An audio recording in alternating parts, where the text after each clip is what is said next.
Assalamualaikum, salam sejahtera, semua pelajar 4 tekun sihat kali ini. Okey, untuk hari ni cikgu nak sambung dengan subtopik 1.2 iaitu teori evolusi. Okey, kita akan belajar beberapa objektif pembelajaran untuk hari ini. Okey, jom kita tengok. Dalam teori evolusi yang pertama, semua pelajar mesti dapat menerangkan teori evolusi Lamarck dan Darwin. Okey, yang kedua, menentukan taburan haiwan atau tumbuhan yang endemik pada sesuatu habitat. Yang ketiga, menerangkan kepelbagaian organisma yang terhasil akibat hanyutan benua. Yang keempat, menerangkan teori hanyutan benua. Yang kelima, menghubungkan mekanisme pemilihan semula jadi dengan kepelbagaian spesies. Yang keenam, menakal situasi berkaitan proses evolusi. Jom kita tengok satu persatu. Nampak banyak tapi tidak sebenarnya. Semua pelajar boleh rujuk buku teks muka surat 7 hingga 13. Dan ini merupakan fakta yang memerlukan banyak bahan kamu perlu baca untuk memahaminya. Okey, bersama dengan penerangan saya, semua pelajar kena baca. Okey, jom bersama-sama dengan saya. Jom kita tengok subtopik yang pertama, menerangkan teori evolusi Lamarck dan Darwin. Okey, yang pertama. Okey, Jean-Baptiste Lamarck berpendapat evolusi berlaku berasaskan ciri yang diwarisi. Okey, dalam menjelaskan teorinya, Lamarck menerapkan evolusi leher zirafah. Menurutnya, pemanjangan leher zirafah adalah hasil adaptasi zirafah tersebut terhadap persekitaran. Okey. Zirafah akan meregangkan leher nak dapatkan daun yang terletak pada dahan pokok yang tinggi. Perubahan yang terjadi pada kepanjangan leher zirafah ini diturunkan dari satu generasi ke generasi seterusnya. Okey, maksudnya dia kata bahasa mudahnya kalau Lamarck ni dia kata leher zirafah akan bertambah panjang dari satu generasi ke generasi seterusnya kerana untuk mengadaptasi dengan persekitarannya. Okey, okey macam tu. Itu adalah teori Lamarck. Okey. Manakala Charles Robert Darwin pula mengemukakan teori pemilihan semula jadi, iaitu spesies yang paling berupaya menyesuaikan diri dengan kehidupan persekitaran akan meneruskan kehidupan. Okey, spesies yang tidak berupaya pula akan mati. Sebagai contoh, zirafah yang berleher pendek tidak berjaya mendapatkan makanan daripada pokok yang tinggi akan mati, manakala zirafah yang berleher panjang akan menyesuaikan diri. Okey, kesimpulannya untuk teori evolusi bagi Lamarck, evolusi berlaku berasaskan ciri yang diwarisi. Okey, pemanjangan leher zirafah hasil adaptasi zirafah tersebut dengan persekitaran. Pokok makin tinggi, leher makin zirafah daripada satu generasi ke satu generasi, lehernya bertambah panjang. Okey, bagi Darwin pula, okey, dia menerapkan teori pemilihan semula jadi yang mana spesies yang paling berupaya menyesuaikan diri kepada kehidupan persekitaran akan berjaya meneruskan hidup. Okey, zirafah yang lehernya pendek akan mati. Kenapa? Sebab tak dapat cukup makanan, okey, tak dapat ambil makanan. So bagi zirafah yang lehernya panjang akan dapat terus hidup. Okey, so dari satu generasi ke generasi seterusnya. Okey, itu adalah merupakan teori evolusi. Okey, kita masuk pada subtopik seterusnya. Okey, 1.22 iaitu taburan haiwan atau tumbuhan yang endemik pada sesuatu tempat. Okey, ini merupakan burung ciak di Kepulauan Galapagos. Okey, yang ditemui oleh Darwin mempunyai banyak variasi. Menurut Darwin, burung ciak ini berasal daripada satu spesies pemakan biji di Amerika Selatan. Okey, kemudiannya bagi mencari makanan, burung-burung ini kemudian bermigrasi dan tersebar ke tempat yang berbeza. Okey, ada yang pergi ke tempat yang banyak biji-bijian, ada yang dipenuhi serangga atau ada yang dipenuhi dengan bunga dan nektar. Disebabkan perbezaan jenis makanan ini, burung ciak akhirnya beradaptasi dan mengubah paruhnya agar bersesuaian dengan jenis makanan. Okey, ada yang pergi ke tempat banyak biji-bijian, ada yang dipenuhi dengan serangga atau ada yang dipenuhi dengan bunga dan nektar. Okey. Ini variasi bentuk paruh dan jenis makanan burung ciak yang diamati oleh Darwin. Okey, kita tengok ya. Bagi burung ciak pemakan kaktus, dia punya paruhnya lebih tajam. Okey. Bagi pemakan buah, ini dia punya bentuk paruh dia. Kemudian bagi paruh burung ciak yang pemakan serangga, kita boleh perhatikan di sini. Okey. Burung ciak ini berubah berevolusi paruhnya berdasarkan pemakanan. Jenis makanan yang dicari oleh burung ciak. Okey, kemudian pemakan biji, ini dia punya paruh dia. Okey, ini yang diamati oleh Charles Darwin. Okey, kita tengok endemik. Endemik pada suatu habitat bermaksud hanya dijumpai di kawasan tertentu di dunia dan tiada di tempat lain. Okey, faktor fizikal, iklim dan biologi boleh menyumbang kepada endemik. Okey, Kepulauan Galapagos menyimpan banyak spesies endemik yang sangat unik dan jarang ditemui di tempat lain. Okey, kepulauan ini merupakan tempat penyelidikan Charles Darwin yang menemui teori pemilihan semula jadi yang menjadikan Galapagos terkenal di seluruh dunia. Disebabkan keunikan tempat Galapagos ni dijadikan sebagai tempat teori penyelidikan Charles Darwin. Banyak yang diperhatikan, yang dibuat kajian dari evolusi satu spesies tu berdasarkan kita ingat Charles Darwin dia kata suatu spesies berevolusi untuk menyesuaikan diri dengan secara semula jadi. Okey, sifat semula jadi, kawasan semula jadi, habitat semula jadi. Okey, sebab itu satu spesies itu berevolusi. Okey, jadi macam contoh burung ciak tadi, paruhnya berubah mengikut jenis pemakanan ini dicari oleh burung ciak. Okey, antara hidupan endemik yang berada di Kepulauan Galapagos ini ialah kura-kura Galapagos. Ada iguana laut, ini iguana. Okey, burung ciak serta pokok skalesia. Okey, kita tengok. Selain Kepulauan Galapagos, Malaysia kita juga menempatkan spesies endemik bunga terbesar iaitu bunga pakma. Ini bunga apa ni? Bunga pakma, Rafflesia. Okey. Bunga pakma terbesar dicatatkan di diameter sepanjang 21 cm. Panjang lebar dia. Okey. Apabila bunga ini mengembang, ia akan mengeluarkan bau yang sangat busuk. Okey, bunga ni tidak punya daun dan akar dan menjadikan tumbuhan sebagai parasit. Okey, biasa dan dalam hutan kita ada bunga Rafflesia ni paling banyak sekali di bahagian Sabah. Okey, ini kura-kura Galapagos. Okey. Kura-kura Galapagos yang ditemui oleh Charles Darwin berukuran besar dengan cengkerang yang berbentuk kubah. Okey, berbentuk kubah. Kura-kura ini berbeza dengan kura di tempat lain kerana kura-kura di tempat lain bersaiz kecil dan cengkerangnya agak rata. Tapi di Galapagos berbentuk kubah. Okey.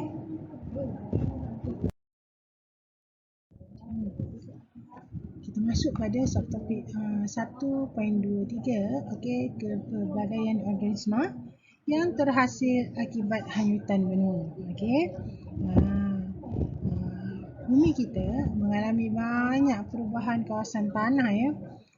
Kawasan tanah 25% daripada permukaan bumi adalah daratan, manakala 70 hingga 75% adalah air. Okey, jom kita tengok. Taburan kepelbagaian organisma pada masa ini terhasil akibat hanyutan benua pada 200 juta tahun dulu. Lama dah. Hal ini dibuktikan dengan penemuan fosil yang sama tetapi ditemui di beberapa benua yang berbeza. Okey, fosil yang sama tapi ditemui di benua yang berbeza. Okey, kita tengok contoh. Contoh gajah Afrika, okey, dan gajah Asia berkait rapat dengan mammoth yang sudah pupus. Kedua spesies gajah tersebut berasal dari Afrika sekitar 4 juta tahun dahulu. Okey. Ini struktur gajah Afrika. Okey, kelengkungan badan yang mendatar, naik tinggi 10 hingga 11 kaki dengan berat 6 tan. 6 tan tu sama dengan 6,000 kg lah. Telinga lebih besar, gading melengkung, hujung belalai ada 2 jari. Okey, ini gajah Asia, gajah dekat Malaysia ni. Lengkungan badan agak melengkung dan seolah-olah mempunyai 2 kubah atas kepala dia ni, atas kepala dia. Okey, ketinggian 8 hingga 10 kaki dengan berat sekitar 3 hingga 5 tan. Okey, telinga lebih kecil, gading melengkung ke atas dan lebih kecil dan hujung belalainya mempunyai 1 jari. Okey, teori hanyutan benua. Okey. Hanyutan benua ialah satu teori yang menerangkan kewujudan dan taburan benua yang ada pada hari inilah. Okey, kenyataan ini dikeluarkan oleh seorang ahli meteorologi dari Jerman, Alfred Wegener 1911. Okey. Teori ini ditulis dalam bukunya yang berjudul The Origin of Continents and Oceans. Okay. Teori hanyutan benua. Dia kata pada 225 juta tahun dahulu, Pangaea, okey, daratan ni kita panggil sebagai Pangaea, dikelilingi oleh laut yang dinamakan Panthalassa. Okey. Kemudian berlaku perubahan setelah 25 juta tahun, ini 200 juta tahun dulu. Okey, berlaku 2 hanyutan iaitu Laurasia di sebelah utara dan Gondwana di sebelah selatan. So, setelah berlakunya gempa bumi, semula lulu hawa yang berlaku secara semula jadi, okey. Ini merupakan 65 juta tahun lalu. Proses hanyutan benua berlaku dengan lebih giat. Benua-benua seperti Amerika Selatan, Afrika, Asia dan Australia mula bergerak menjauhi antara satu sama lain. Okey, daratan tu tadi berpecah. Okey, membentuk benua-benua. Dan sekarang kita boleh tengok terdapat 7 benua di dunia dengan pelbagai lautan yang mengelilinginya. Kita ada Amerika Utara, Amerika Selatan, ada Eropah, ada Afrika, ada Asia, ada India, ada Australia dan Antartika. Okey, ini benua-benua yang ada sekarang lah. Okey, teori maksudnya proses semula jadi yang berlaku pada alam menyebabkan tanah besar ini hanyut. Sebenarnya disebabkan peningkatan paras laut. Okey, ada proses semula jadi yang berlaku pada muka bumi itu yang menyebabkan berlaku hanyutan. Okey, ini merupakan teori hanyutan benua. Ini merupakan Pangaea. Okey. Kemudian berpecah kepada 2, Laurasia dengan Gondwana. Kemudian mula berpecah Amerika Utara, Asia, Amerika Selatan, Afrika, India, Antartika, Australia. Dan ini yang sekarang lah. Okay. Ini bentuk muka bumi kita sekarang dengan 7 benua. Okay. Ini kamu boleh baca sama juga dengan penerangan saya tadi. Okey, teori yang menerangkan kewujudan dan taburan benua-benua yang ada pada hari ini.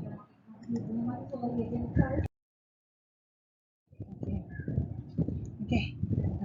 Banyak kan? Banyak nak terima. Cikgu banyak lah. Tak, benda ni sikit je. Kalau kita boleh perhatikan pada buku teks pun, setiap topik ni dia satu muka surat je. Okey. Saya terangkan sikit tentang hubung kait mekanisme pemilihan semula jadi dengan kepelbagaian spesies. Okey. Pemilihan semula jadi mengakibatkan perubahan dalam suatu populasi. Okey. Apa itu pemilihan semula jadi? Proses ini merupakan satu mekanisme dalam evolusi iaitu cara spesies nak sesuaikan diri dengan persekitaran dan menjadikan spesies mereka yang mampu bertahan dan terus berkembang ke generasi berikutnya.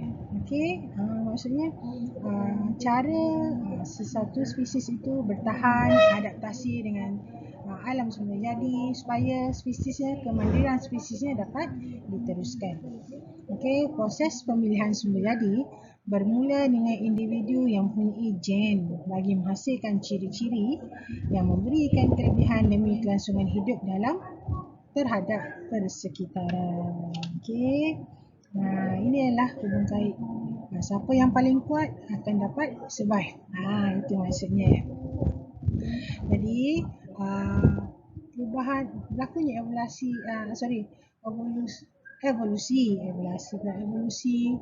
Okey, pewarisan ciri yang semakin lama bertambah baik semata-mata untuk menyesuaikan diri dan beradaptasi dengan alam semula jadi.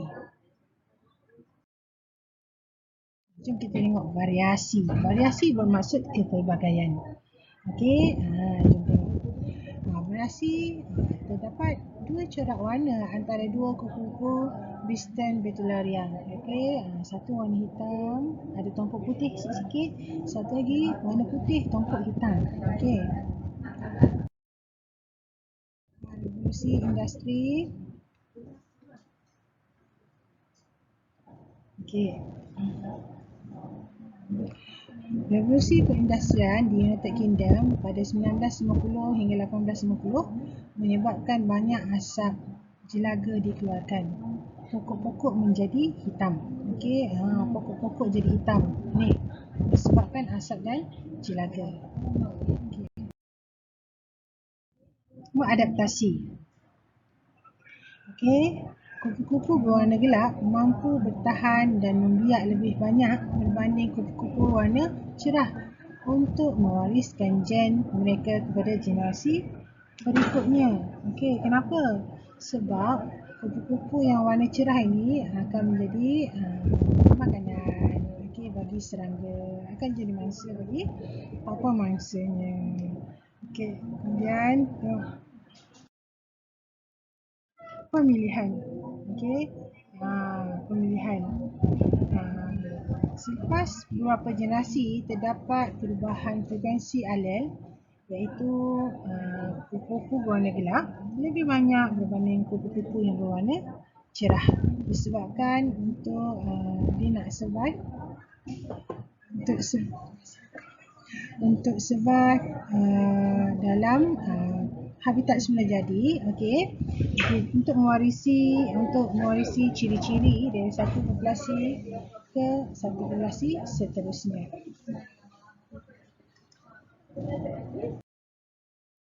Okey, last sekali untuk hari ini adalah 1.25 situasi berkaitan proses evolusi. Okey. Kepelbagaian organisma dikaitkan dengan evolusi spesies itu terhadap masa. Sebagai contoh, amfibia dikatakan berevolusi daripada ikan. Maksudnya dikatakan semua amfibia yang hidup dua alam, dia boleh hidup dalam air dan hidup di darat. Okey, sebenarnya dikatakan berevolusi daripada ikan. Hal ini kerana anggota badan tetrapod, ni tetrapod, berevolusi daripada sirip ikan.